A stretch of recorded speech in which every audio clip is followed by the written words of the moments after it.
د وزیرو تنګي د تودې جګړې له منځه تازه منسمي ته رارسېدونکې کورنۍ وایي هلته پرې ترخې ورځې شپې تېرې شوي خو دلته یې هم د اوسېدو ځای معلوم نه دی. هغه ځای کې دغه جنګونه او هر څه وو استاده سخت دېش او امارات وختې وو او ما سره هېڅ هم نشته او دا راغلم د چمپلي ډاک ته اوسېږم او بس الله یې لیکلی. له جګړې راتښتېدلو د خوږیاڼو د سرې کلا په دې دښته کې اړولي. د بسم الله جان 3 ورځې کېږي چې د سړک په دې غاړۍ په پوزي شپې او ورځې تېرېږي. 2 زلمي زامنې د جګړې په سیمه ترې پاتې او د کور مېرمنې تر دې ځایه رارسولي.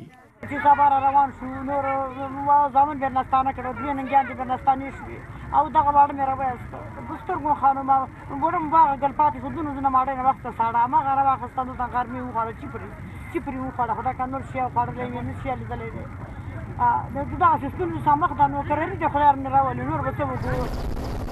د وزیرو تنګی د ډیورم پر کرښه د کورم ایجنسۍ سره نښتی او د ګڼو مالي منابعو په لرلو او وسلوالو د اسانه اکمال سیمه ګڼل کیږي. دا د خوږیاڼو ولسوالۍ د پیرخیلو او احمد خیلو هغه سیمه ده چې د تېرې یوې میاشتې راهیسې داعش وسلوالو او د طالبانو ترمنځ سختې جګړې وشوې. د تېرو 5 ورځو راهیسې دغه جګړه بیا توده ده له امله یې زرګونه کورنۍ کډوالۍ ته اړې شوي. اوس ځایي امنیتي چارواکي په سیمه کې د حکومت مخالفو وسلوالو ډلو د ځپلو پسې د تازه دمو سرتېرو د ورسېدلو خبره کوي. دلته داعش وي که طالبي په دغې سایې کې دغه اوس د موږ راتګ هدف د موږ صرف دغه ده چې موږ د خپل مظلوم ولس دپاره د دوی د کومک په خاطر راغلي یو.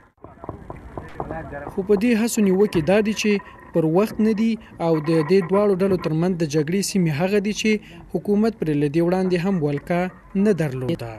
ذبیح الله رحیمزی BBC ننګرهار.